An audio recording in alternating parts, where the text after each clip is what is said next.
Kericuhan ini terjadi ketika warga mengetahui Kepala Desa Legon Kulon kembali menghindar ketika didemo warga. Warga yang kesal langsung merobohkan gerbang kantor desa.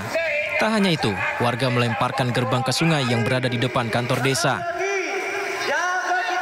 Meski dijaga ketat polisi dan Satpol PP, warga tak dapat menahan kemarahannya. Dalam orasi, warga menuntut agar Kepala Desa Legon Kulon mengundurkan diri dari jabatannya.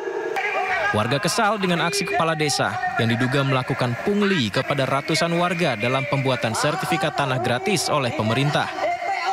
Kemarin tetap tuntutan kita yaitu sertifikat massal yang diindikasi ada pungutan liar untuk Bapak Kades Nahrudin. Seperti itu banyak ratusan korbannya itu. Saya sekarang menuntut Nahrudin untuk segera mundur secara legowo. Warga juga mengaku akan terus berunjuk rasa sampai tuntutan mereka dipenuhi oleh Kepala Desa. Dari Subang, Jawa Barat, Yudi Heriawan, Juanda, iNews melaporkan.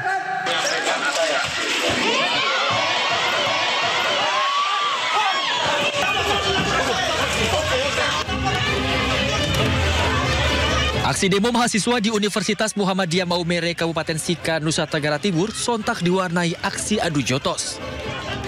Kericuhan terjadi usai seorang dosen dan seorang tenaga pendidikan memukul mahasiswa yang berdemo di depan gedung rektorat. Aksi yang sebelumnya berlangsung damai ini dilakukan untuk mempertanyakan keputusan pihak universitas yang melarang sejumlah mahasiswa untuk mengikuti kuliah hanya karena alasan mengikuti kegiatan pengkaderan organisasi selama 3 hari. Adapun bakar-bakar ban itu menjadi hal yang lumrah, tapi di akhir dari sesi ini terjadi tindakan yang anarkis dari salah satu oknum pimpinan di Universitas Muhammadiyah Maumere memukul kader-kader kita. Nah, ini yang perlu digarisbawahi oleh pimpinan Universitas Muhammadiyah Maumere yang seharusnya menjadi pimpinan tertinggi untuk menahan segala bentuk emosi dari sivitas Universitas Muhammadiyah Maumere. Insiden adu pukul ini terjadi di saat sejumlah massa aksi tengah berdialog dengan Rektor Universitas Muhammadiyah Maumere. Massa aksi lainnya yang melihat kericuhan ini pun berupaya untuk melerai. Tapi itu juga kita sesali, ya, saya juga selaku rektor mohon maaf ya, karena kejadian itu sebenarnya tidak perlu terjadi. Padahal saya sudah memberikan kesempatan untuk mereka beraudiens ya tadi dengan saya. Hingga saat ini pihak universitas tengah melakukan mediasi agar persoalan di internal kampus ini segera diselesaikan. Dari Sika, Nusa Tenggara Timur, Joni Nura, iNews melaporkan.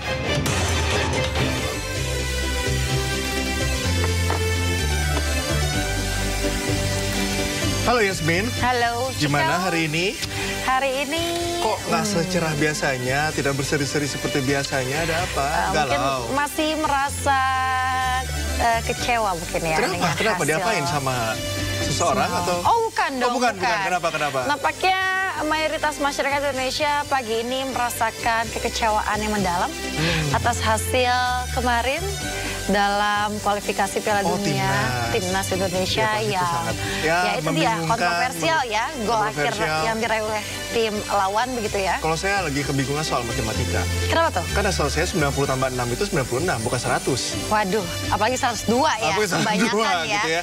Jadi ini pasti akan membingungkan karena sampai dengan menit ke-6 sebetulnya kalau nggak ada drama, bola udah tidak open play, harusnya peluit panjang. Harusnya peluit panjang, betul. Dan Indonesia meraih kemenangan dan tentunya tambahan poin yang lebih banyak dibandingkan sekarang. Tapi bagaimanapun apresiasi ya untuk skuad Garuda yang udah berjuang luar biasa sekali. Kita lihat main di kandang lawan, bukan di kandang sendiri. Mangun golnya keren banget. Perfect strike golnya sangat-sangat berkelas. Itu perjuangannya tetap harus diapresiasi. Dan semoga menjadi modal kepercayaan diri yang lebih maksimal begitu ya untuk menghadapi pertandingan berikutnya. Dan kita sebagai pendukung terus menyemangati tim Garuda. Tapi harus kita sapa dulu. Pemirsa, Anda menyaksikan Sindo Today, program yang akan menghadirkan sejumlah informasi terhangat hari ini bersama saya, Cikal Mutazam. Dan saya Yasmin Atania, pemirsa. Dan sebelum kita memulai seluruh rangkaian Sindo Today, redaksi kami telah menyiapkan 3 berita pilihan. Ini dia.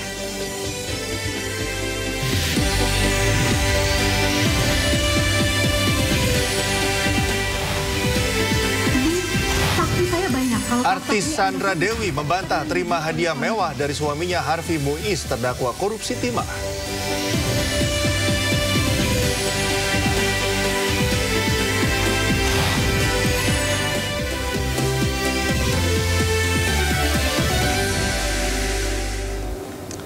Kembali di Sindo Today, pemirsa, penganiayaan terjadi di sebuah sekolah menengah atas di kawasan Tebet, Jakarta Selatan, diduga dilakukan senior kepada juniornya. Korban mengalami gegar otak dan harus dirawat intensif di rumah sakit.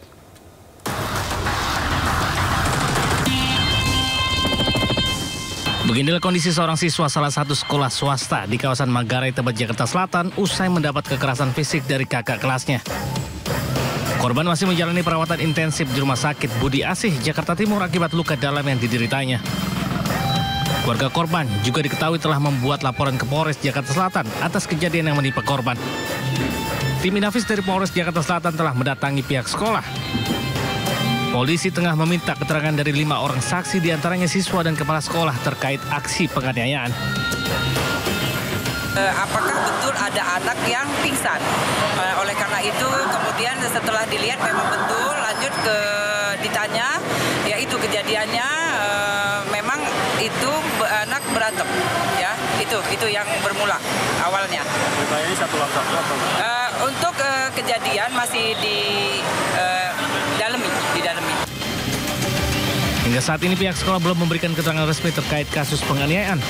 Selanjutnya kasus ditangani Unit Perlindungan Perempuan dan Anak Polres Metro Jakarta Selatan. Dari Jakarta, Helmi Sajangbati, iNews melaporkan.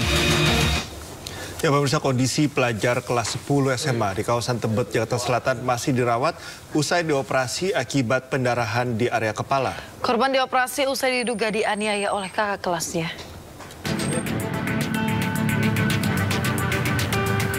Korban penganiayaan oleh kakak kelas masih dirawat di ruang ICU Rumah Sakit Budi Asih Cawang, Jakarta Timur. Pelajar kelas 10 salah satu SMA di kawasan Tebet, Jakarta ini masih terbaring menggunakan alat bantu pernafasan usai menjalani operasi akibat perdarahan di otak. Menurut orang tua korban, hingga kini anaknya belum sadarkan diri sejak diantar guru sekolah ke rumah sakit untuk dioperasi. Dari sekolahan anak saya dibilang berantem, tapi saya melihat kondisinya tidak sesuai dengan yang dibicarakan ibu. Dari psikologi yang mengantarkan ke rumah sakit ini memang ada pertama dibawa ke rumah sakit Tebet, terus dibawa nggak sanggup dioper ke rumah sakit Budi Asih. Nah, di rumah sakit Budi Asih itulah saya baru bisa menemukan anak saya dalam kondisi sudah tidak sadarkan diri dengan lebam di kepala ini, bekas sepatu, mungkin diinjak lebih lama. Sementara itu, kuasa hukum keluarga korban meminta agar sekolah tidak menutupi kejadian dan meminta polisi segera memeriksa pelaku. Bahwa kami meminta kepada Polres, kemarin sudah koordinasi supaya proses ini segera ditindaklanjuti. Mengingat juga pelaku dugaan kami bukan satu orang, mengingat kondisi yang lebih parah daripada anak dari klien kami yang tidak sadarkan diri. Nah, ini juga menjadi pengingatan buat kita, supaya khususnya pihak sekolah, di mana mungkin ada kelalaian dari pihak sekolah, sehingga bisa terjadi kasus seperti ini. Pihak Polres Jakarta Selatan telah menerima laporan dan langsung dilakukan penyelidikan. Dari Jakarta, Riu Manik, iNews melaporkan. Pemotor sekeluarga terdiri dari pasutri dan anak ditembak orang tak dikenal di Kota Batu, Jawa Timur. Pelaku menembak korbannya dari atas sepeda motor saat berpapasan dengan korban.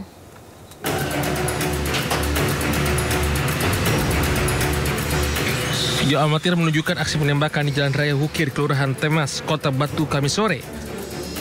Korban berboncengan dengan anak dan istrinya semula melaju dari arah timur menuju barat.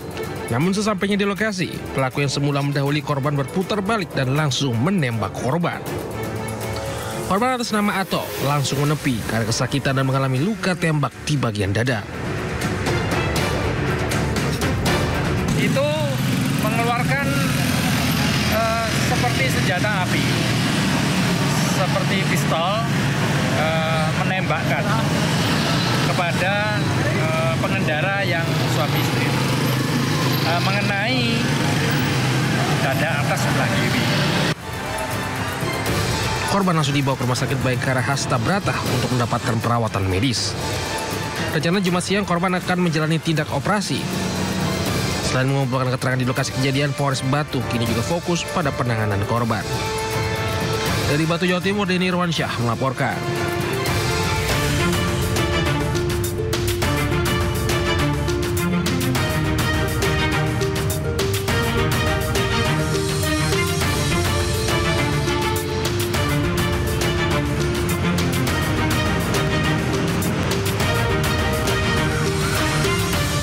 Pemirsa, selanjutnya kami ajak Anda mengetahui pantauan lalu lintas hari ini di sejumlah wilayah melalui pantauan CCTV Korlantas Polri, dan kita akan bergabung dengan Brigadir Medina di studio NTMC Polri.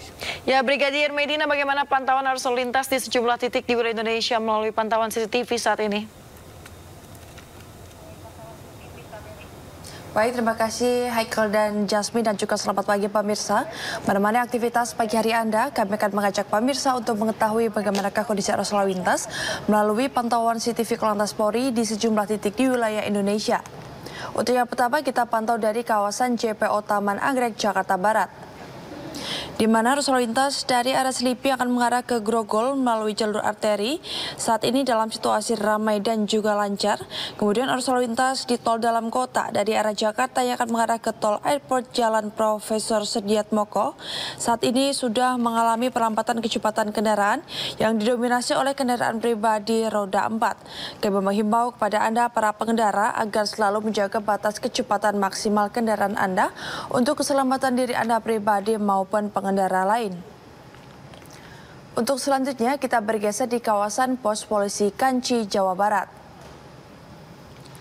di mana pada pagi hari ini arus lalu lintas dari arah exit tol Kanci ke arah Losari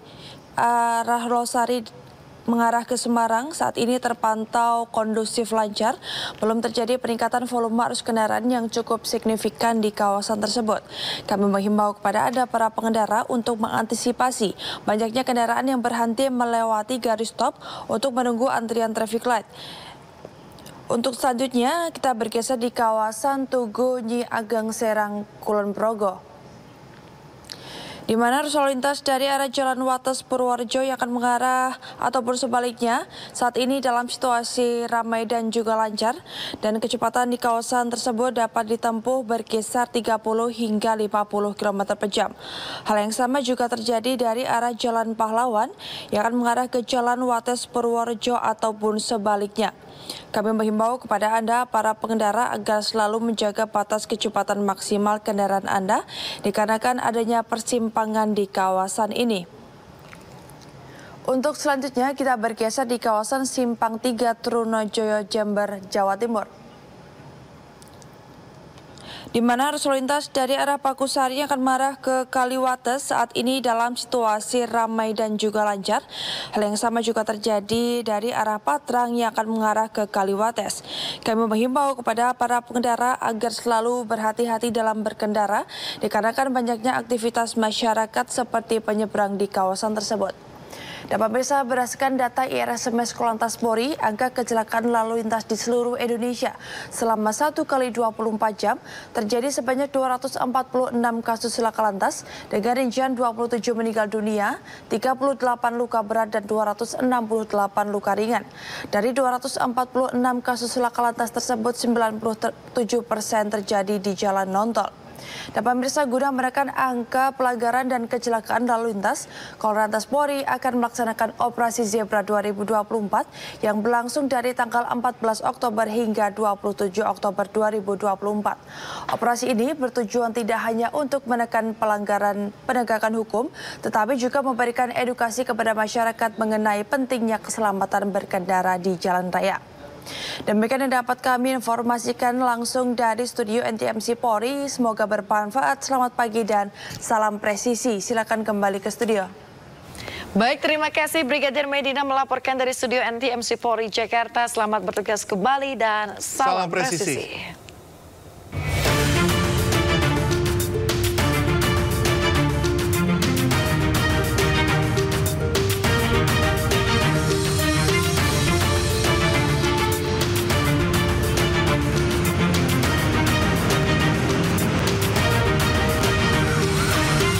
Pemirsa, seorang pria mengaku sebagai wartawan memperkosa guru di Aceh Selatan, Aceh dan merekam adegannya. Ya, pelaku kemudian mengirim hasil rekaman pada korban dan memeras uang.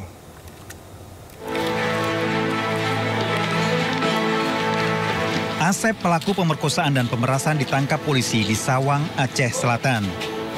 Pelaku mengaku sebagai wartawan, awalnya mengetahui video viral guru SD bersama muridnya di sekolah yang menimbulkan kontroversi. Pelaku kemudian mendatangi korban, akan melaporkan videonya pada kepala Dignas. Namun, korban justru diajak ke sebuah kafe dan memperkosa korban, kemudian merekam adegan. Ya, terus memang kamu untuk pribadi? Apa untuk kamu lihat-lihat? Pribadi. Untuk pribadi. Memang sering dilihat itu? Sudah dikirim. Korban melaporkan kasus ini setelah menceritakan pada suami dan diperas hingga jutaan rupiah. Cambuk 125 kali, paling ringan, yang terbanyak 175, denda emas 1.250 gram, terus yang terbanyak 1.750 gram. 21, yuk. Barang bukti yang diamankan 2 buah handphone dan pakaian tersangka. Tersangka terancam hukuman 12 tahun penjara. Dari Aceh Selatan, Aceh, Ihdar Irfan melaporkan. Pemirsa, seorang oknum guru tari di Yogyakarta melakukan tindak asusila terhadap puluhan muridnya. Ya, sebelum beraksi, pelaku mengajak korban untuk menonton film porno sesapan jenis.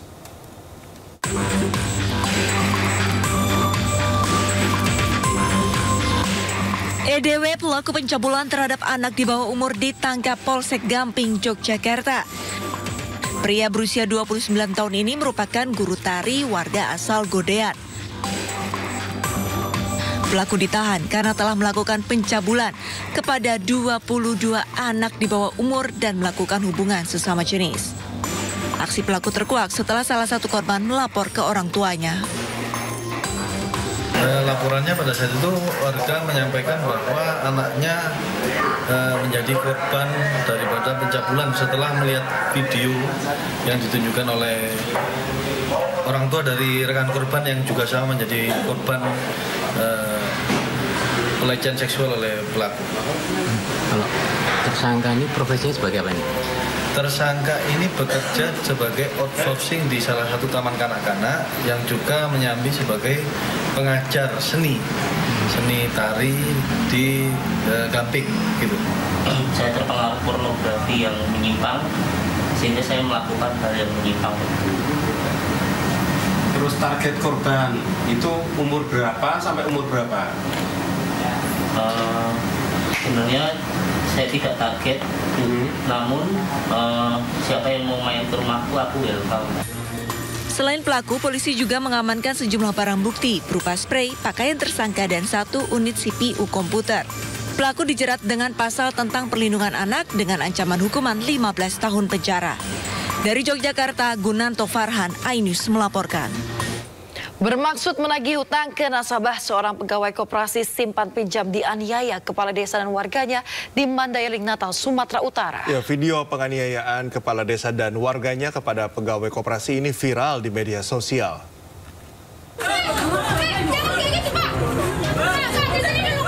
AS, seorang pegawai koperasi simpan pinjam yang datang menagih utang ke salah seorang nasabahnya di Desa Panyabungan, Tonga, Mandailing, Natal. Mendapat perlakuan kasar dan penganiayaan dari warga dan kepala desa Panyabungan, Tonga. Bahkan dalam video yang beredar di media sosial, terlihat berulang kali kepala desa memukul hingga menendang korban. Akibat penganiayaan tersebut, korban mengalami luka memar di bagian tangan. Tak terima dengan perlakuan kepala desa dan warganya, korban melaporkan kasus penganiayaan ini ke polisi. Saat ini kasus dalam penanganan unit Reskrim Polsek Panyabungan. Dari Mandailing, Natal, Sumatera Utara, Ahmad Hussein Lubis melaporkan. Pemirsa, 7 anggota sindikat tindak pidana judi online diringkus petugas Direktorat Tindak Pidana Siber Barreskrim Polri. Selama 2 tahun beroperasi, sindikat yang dikendalikan warga negara Tiongkok ini meraup keuntungan sebesar 685 miliar rupiah dengan penjudi terbanyak berasal dari Indonesia, yakni sekitar 85.000 orang.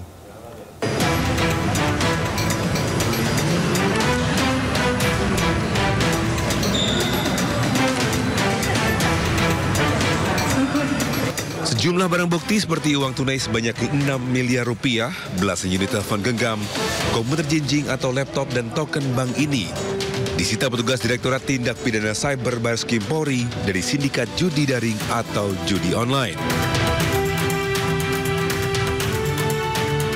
Petugas juga meringkus 7 orang tersangka.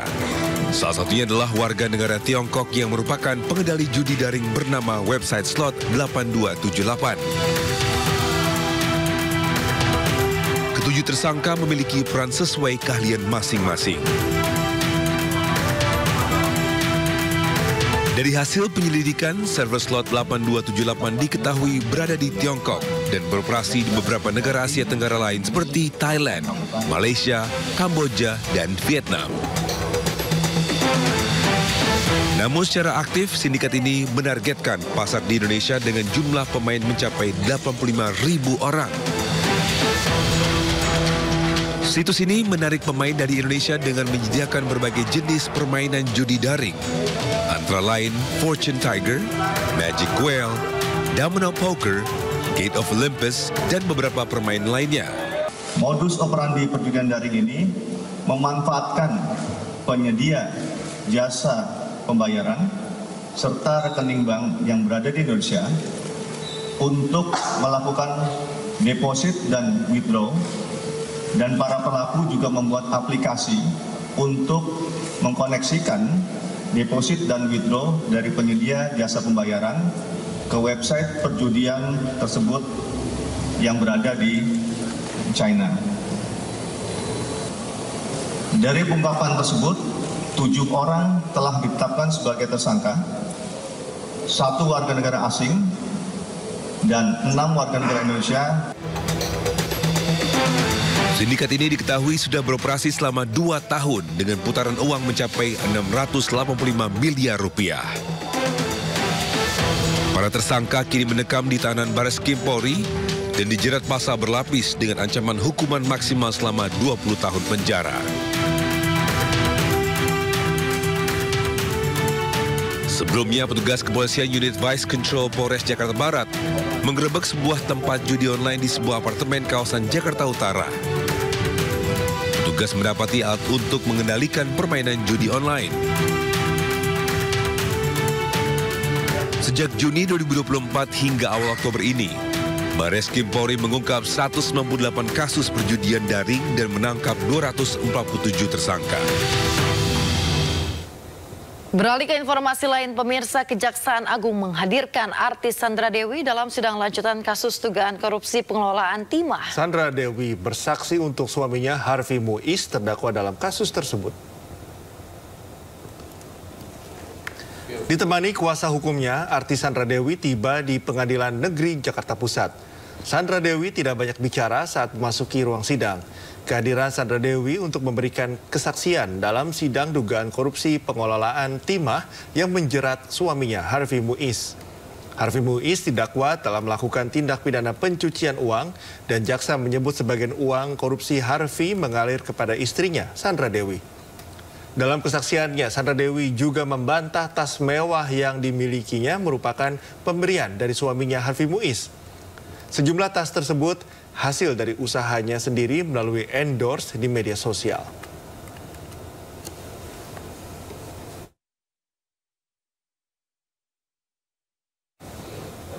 Pemirsa, artis Sandra Dewi membantah mendapat hadiah mewah dari suaminya Harvey Muiz terdakwa korupsi timah. Dalam persidangan, Sandra Dewi bahkan mengklaim mayoritas aset yang tengah disita adalah miliknya hasil endorsement. Jadi, saksi saya banyak kalau tas-tas ini endorsement dan tidak pernah dibeli oleh suami saya.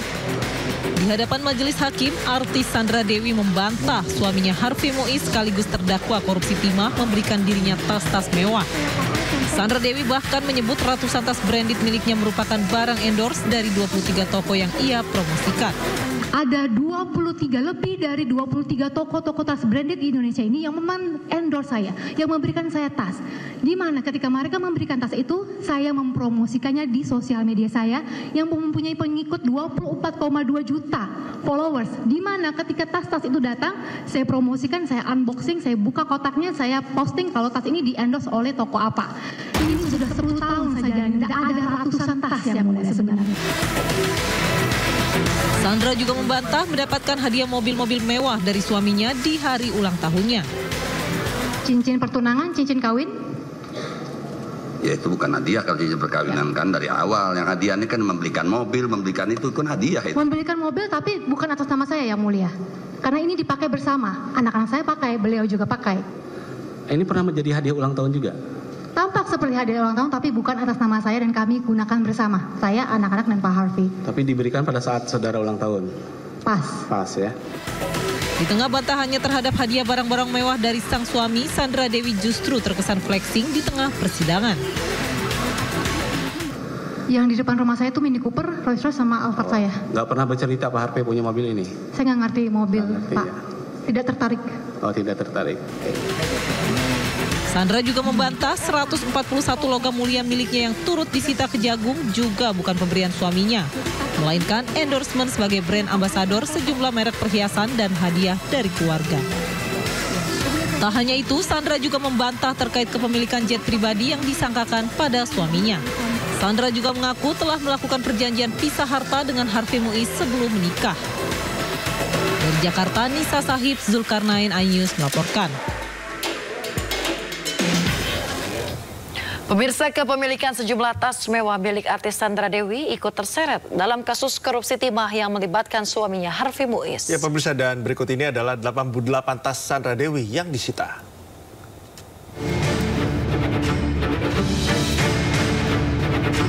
Artis Sandra Dewi ikut terseret kasus korupsi timah yang melibatkan suaminya Harvey Muiz.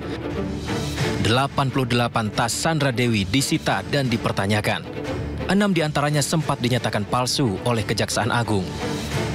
Jaksa mengklasifikasikan daftar tas mewah Sandra Dewi yang dianggap tidak terdaftar di website resmi. Tas tersebut berasal dari berbagai brand mewah.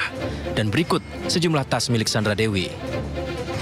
Tas Hermes model Lindy 20 warna coklat, harga aslinya Rp177 juta.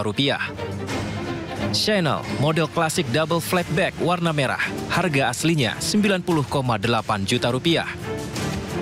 Dior model medium bobby bag warna coklat, harga aslinya Rp62.560.000. Chanel model klasik double flatback warna baggy dengan harga aslinya Rp152,98 juta. Chanel model klasik double flatback medium warna abu-abu, harga aslinya mencapai Rp70,73 juta. Dan berikutnya tas mewah Sandra Dewi terbukti palsu tidak dapat diautentikasi. Hermes Gypsier Mini Stem B 2023, warna beton atau putih, harga aslinya mencapai Rp150 juta.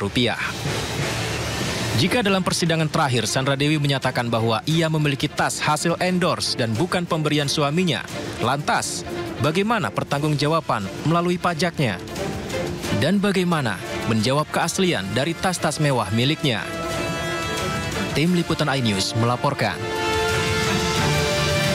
Pemirsa, Sandra Dewi selesai bersaksi dalam sidang kasus korupsi yang menjerat suaminya. Sandra Dewi membantah sejumlah tas mewah dan harta yang ia miliki bersumber dari suaminya. Ia juga menyuarakan kondisi yang dialami warga Bangka Belitung imbas kasus korupsi tersebut.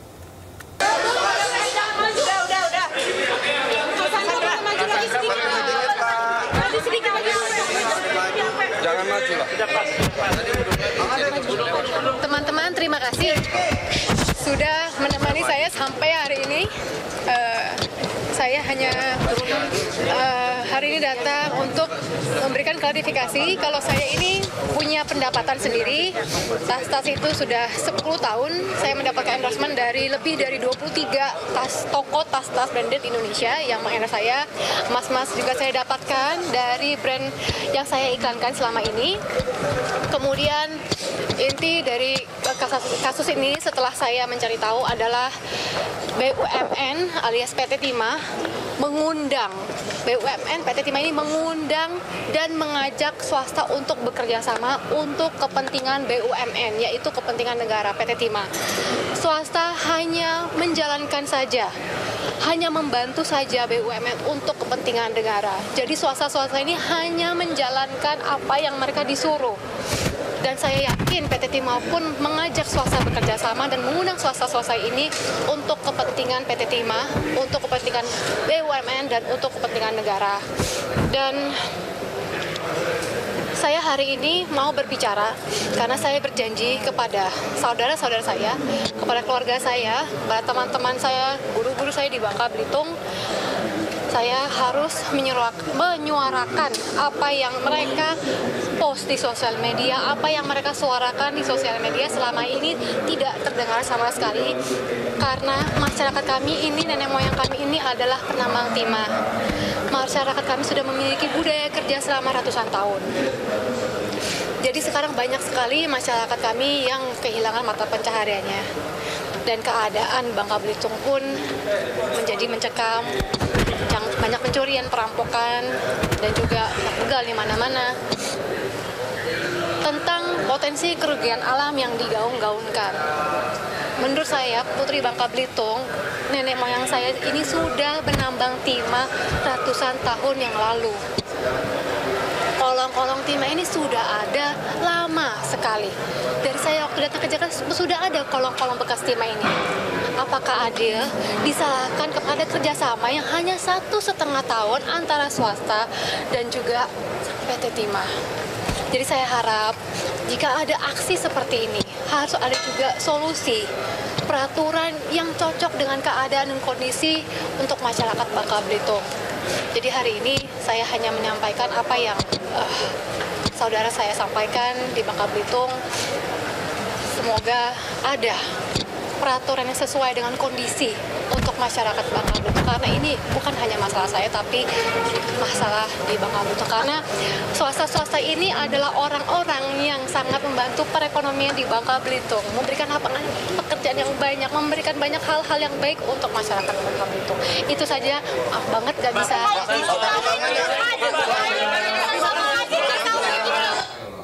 Pemirsa, aktris Sandra Dewi kembali dihadirkan di persidangan kasus korupsi tata kelola timah pada PT Timah Tbk yang menjerat 21 tersangka termasuk suaminya Harvey Muiz. Dalam persidangan tersebut, hakim kembali menggali keterangan soal aliran dana yang mengalir deras dari Harvey kepada Sandra Dewi dan pihak-pihak lain, dan kita simak dalam grafik berikut ini.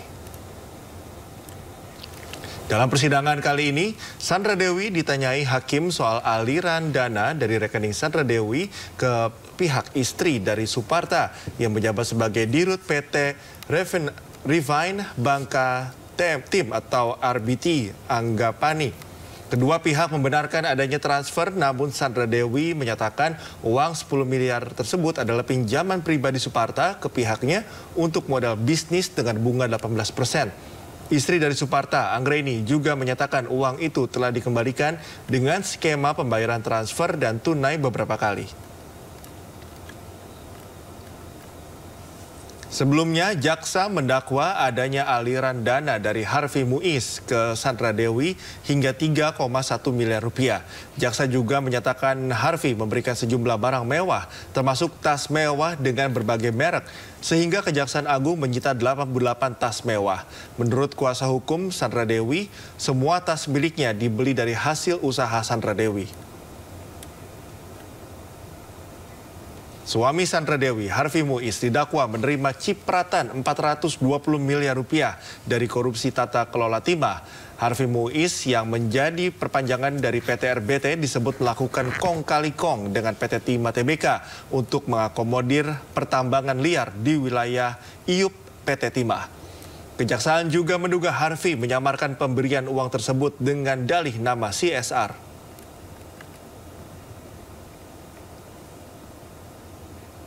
Dari awal hingga saat ini kasus terus bergulir. Kejaksaan telah menetapkan 21 orang sebagai tersangka dengan berbagai perannya, dari suami Sandra Dewi, Harvey Muiz, kemudian Helena Lim yang disebut jaksa turut membantu Harvey menampung uang hasil korupsi sebesar 30 juta USD atau 430 miliar rupiah.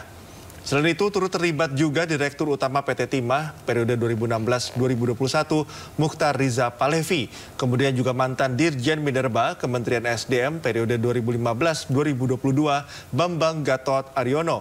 hingga PLT Kepala Dinas SDM Bangka Belitung Amir Syabani dan Rusbani. Nilai kerugian negara dalam kasus korupsi di tata kelola timah bernilai fantastis mencapai 300 triliun rupiah.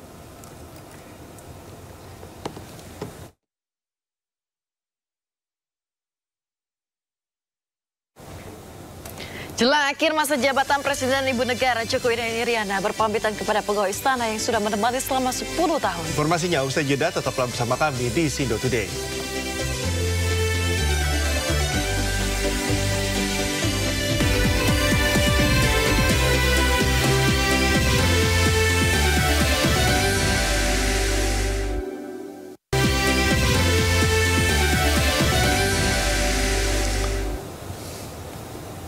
Anda kembali di Sindo Today, pemirsa. Kurang dari 2 minggu jelang akhir masa jabatan sebagai Presiden Ibu Negara, Jokowi dan Iriana berpamitan kepada pegawai istana yang sudah menemani selama 10 tahun. Jokowi dan Iriana melakukan sesi foto di tangga teras Istana Negara Jakarta bersama pegawai, pas pampres, jurnalis, petugas dapur hingga petugas kebersihan di lingkup Istana Kepresidenan. Jokowi dan Iriana juga menyampaikan secara langsung rasa terima kasih kepada keluarga besar istana karena telah memberikan kontribusi selama 10 tahun. Menurut salah seorang petugas kebersihan istana, Imam Tambunan, bekerja melayani orang nomor 1 di Indonesia merupakan pengalaman yang tidak bisa dilupakan. Rencananya, Jokowi akan bertolak ke IKN untuk meresmikan Istana Negara.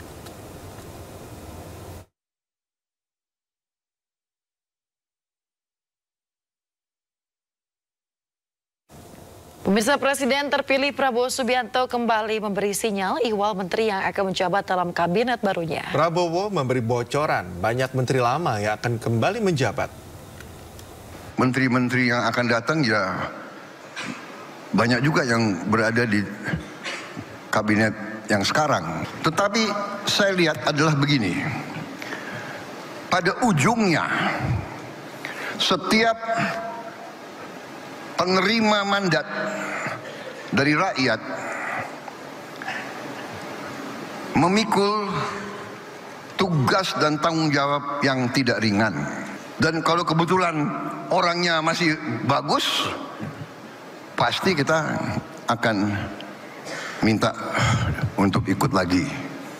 Dan saudara-saudara, untuk masuk ke pemerintahan di Indonesia itu menuntut pengorbanan.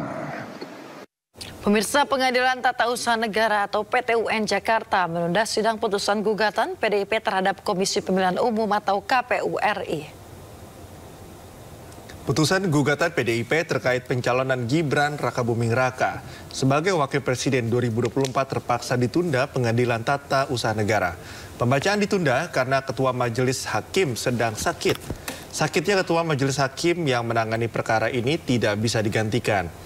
Sidang putusan pun akan kembali digelar pada 24 Oktober 2024 mendatang dengan agenda pembacaan putusan secara elektronik melalui e-court. Sebelumnya PDIP melayangkan gugatan karena KPU dinilai melakukan perbuatan melawan hukum lantaran menerima Gibran Rakabuming Raka sebagai calon Wakil Presiden Prabowo Subianto. Pak Joko Setiono, Ketua Majelisnya ini memang sakit. Jadi tidak bisa digantikan ya? Tidak bisa. Kalau Ketua Majelis Hakim yang berhalangan itu tidak bisa. Kalau hakim anggota masih memungkinkan. Jadi kalau posisi menurut hukum acara, kalau posisi Ketua Majelisnya berhalangan, apakah itu sakit atau sedang dinas luar, itu putusan ditunda.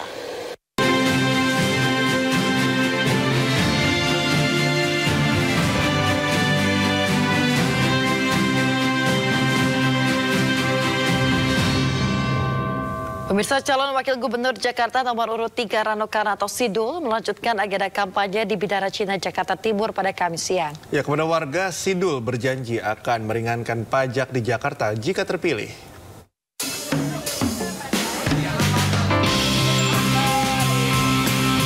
Kedatangan calon Gubernur Jakarta nomor urut 3 Rano Karno alias Sidul disambut meriah warga di Kelurahan Bidara Cina, Jatinegara, Jakarta Timur, Kamis siang. Tarian Cakalele dari Maluku dipersembahkan untuk menambah kemeriahan kampanye Cawagup nomor urut 3 di lokasi ini. Sepanjang jalan warga tumpah ruah menyambut Sidul. Sidul pun menyampaikan sejumlah visi misinya jika ia dan Pramono Anung terpilih untuk memimpin Jakarta periode 5 tahun ke depan. Sidul pun berjanji akan bersama-sama dengan warga membangun Jakarta dan memberi keringanan biaya pajak. Kalau menghapus mungkin tidak, ya karena komponen pajak itu negara, bukan hanya Pemda. Tapi Pemda bisa memberikan keringanan. Misalnya kalau Anda tanya, JIS gratis nggak? Nggak mungkin. Tapi JIS bisa diberikan pajak yang kecil. Kemudian PBB, Bang Anies juga memberikan kebijakan, rumah 2 miliar tidak bayar pajak. Artinya banyak komponen yang bisa kita ringankan. Tapi kalau namanya pajak, negara ini hidup dengan pajak. Dalam kampanye kali ini, Sidul juga kembali menyampaikan program-program unggulannya, seperti meningkatkan insentif untuk RT RW dan padat karya tunai. Dari Jakarta, Endang Priyono, iNews melaporkan. Pemirsa, calon gubernur Jakarta nomor urut 1 Ridwan Kamil mendatangi gelaran pengobatan gratis di Kompleks Tomang City Garden, Kebonjeruk, Jakarta Barat pada Kamis pagi. Kepada warga, RK menjanjikan perbaikan di sektor kesehatan bagi anak hingga lansia dan juga tenaga posyandu.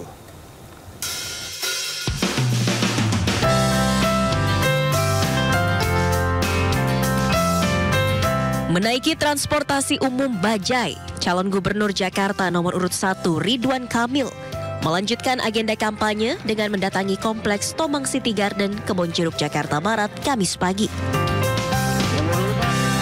RK menemui warga pada acara pengobatan gratis yang digelar oleh relawan Sahabat Dasko. Kedatangan RK disambut antusias warga.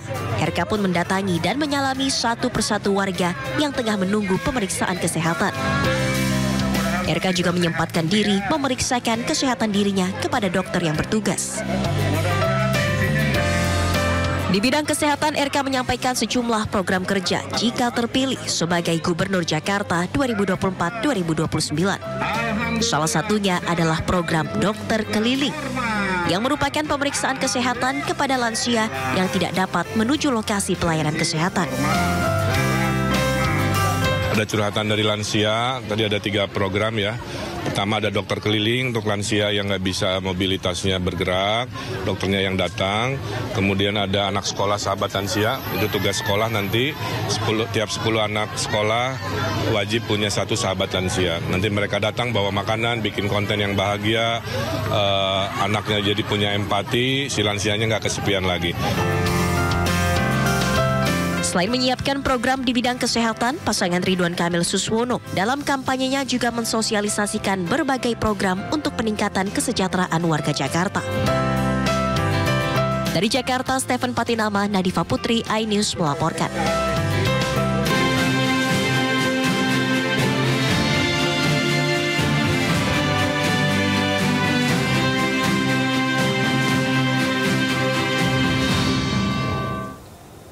Pemirsa, momen jenaka terjadi saat Alfian Syah Bustami alias Komeng menyampaikan interupsi dalam rapat paripurna penetapan penugasan DPR RI.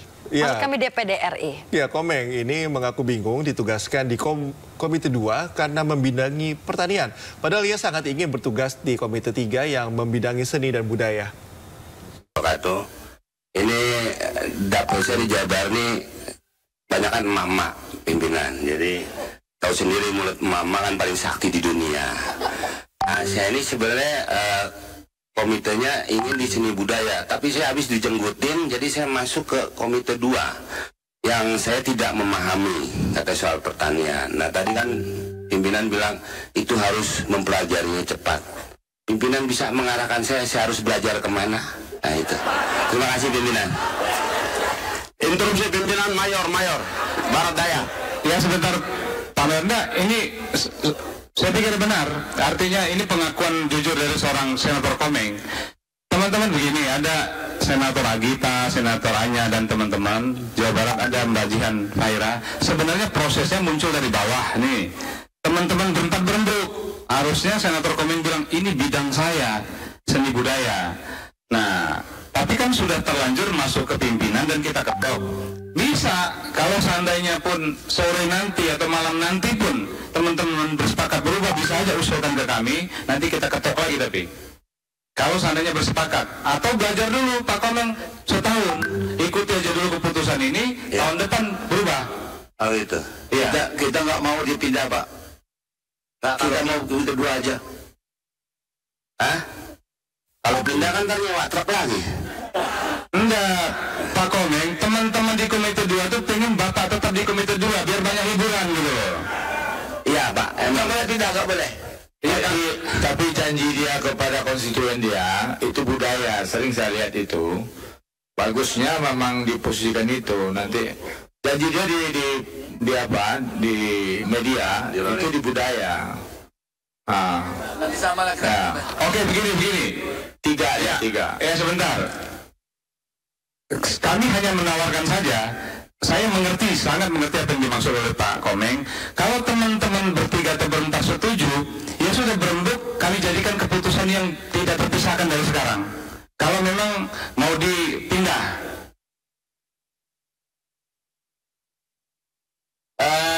Jihan Pairanya nggak ada Pak. Nggak apa-apa, bertiga juga cukup. Dirawat karena rebutan saya semalam, jadi dia berantem. Jadi tinggal berdua ini Pak. Komite 2 juga bisa budaya Pak Komeng. Komite 2 juga bisa budaya itu. Ya pemirsa, Presiden Joko Widodo melakukan pertemuan tertutup dengan Presiden terpilih Prabowo Subianto di sebuah rumah makan di kawasan Hutan Kota Senayan, Jakarta.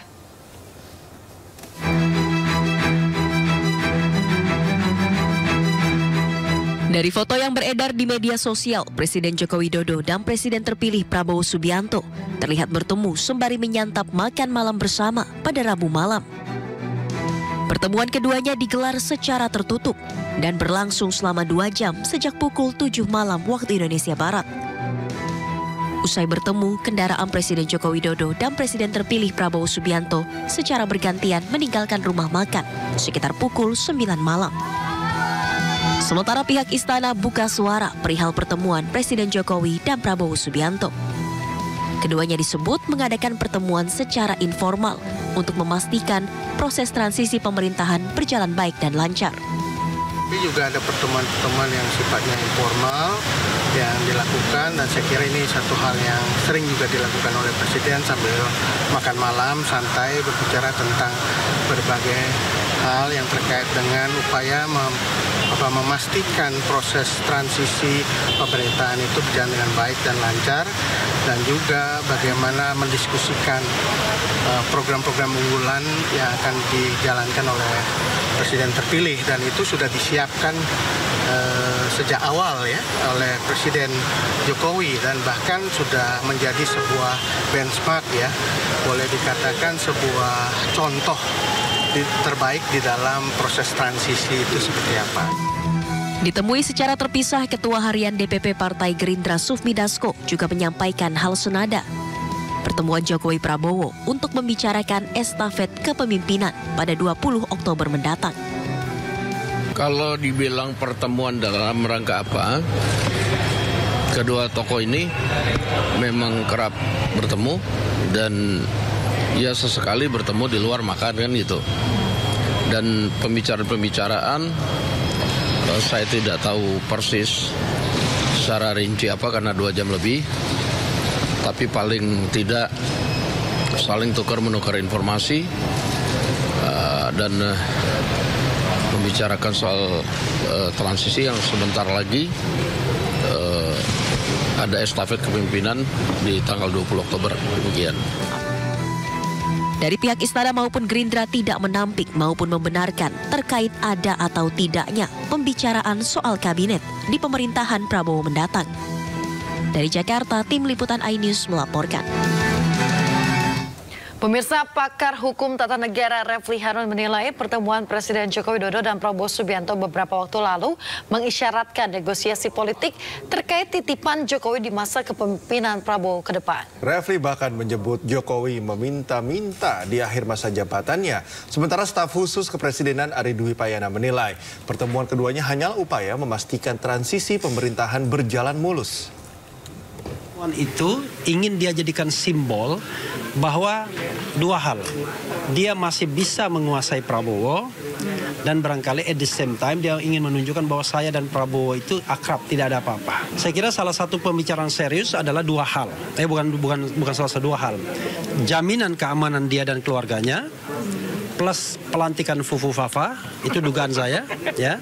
Dan yang kedua adalah titipan dia di kementerian itu mudah-mudahan agar dilaksanakan oleh Prabowo.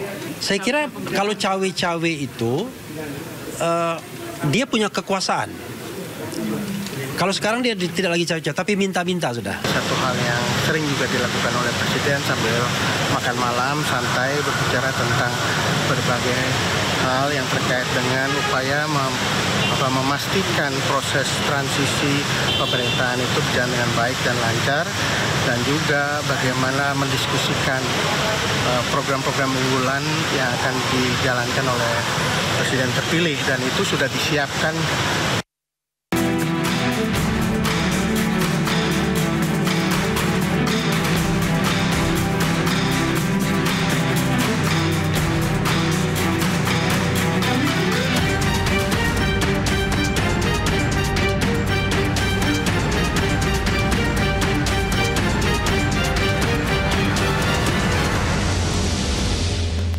Kita ke informasi berikutnya, pemirsa. Pemerintah membidik produksi beras pada November 2024 dengan target mencapai 1,72 juta ton. Jumlah tersebut naik 0,1 juta ton dari produksi beras pada November 2023, yakni 1,62 juta ton. Kementerian Pertanian menargetkan produksi beras pada November 2024 dengan target mencapai 1,72 juta ton. Jumlah ini naik 0,1 juta ton dari produksi beras pada November 2023, yakni 1,62 juta ton. PLT Sekretaris Jenderal Kementerian Pertanian Prihasto Setianto menegaskan, angka 1,72 juta ton ini merupakan proyeksi dari Survei Kerangka Sampel Area atau KSA Badan Pusat Statistik, di mana dirinya optimis angka tersebut bisa tercapai berkat sejumlah program Kementan, salah satunya pompanisasi. Program pompanisasi ini menjadi salah satu strategi cepat Kementerian Pertanian untuk menangani permasalahan produksi pangan di tahun 2024.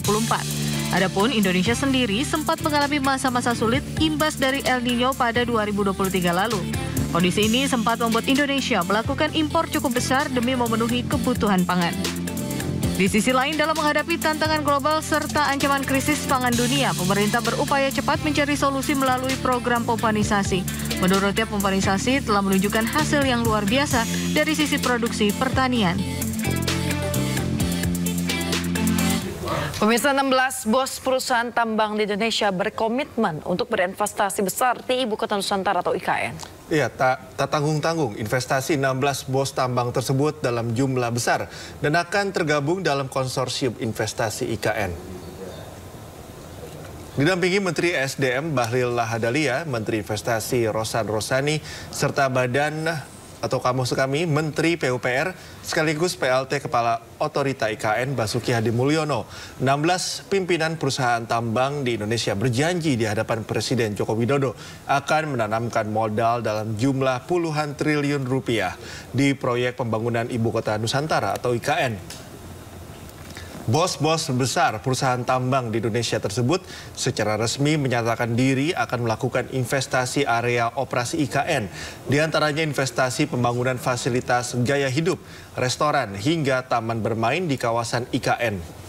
Menteri Investasi Rosan Rusani menegaskan ke-16 bos perusahaan tambang batubara ini akan tergabung dalam konsorsium yang mengusung spirit investasi dari Kalimantan dan untuk Kalimantan. Kita bertemu dengan Bapak Presiden untuk berinvestasi di IKN. Jadi kesempatan itu memang ada dan terbuka. Tadi sudah ada pembicaraan, diantaranya untuk istilahnya mereka kan kebanyakan kalau perusahaan batubara ini bergerak di Kalimantan, ya Pak Boya. Jadi dari Kalimantan untuk Kalimantan. Jadi itu temanya.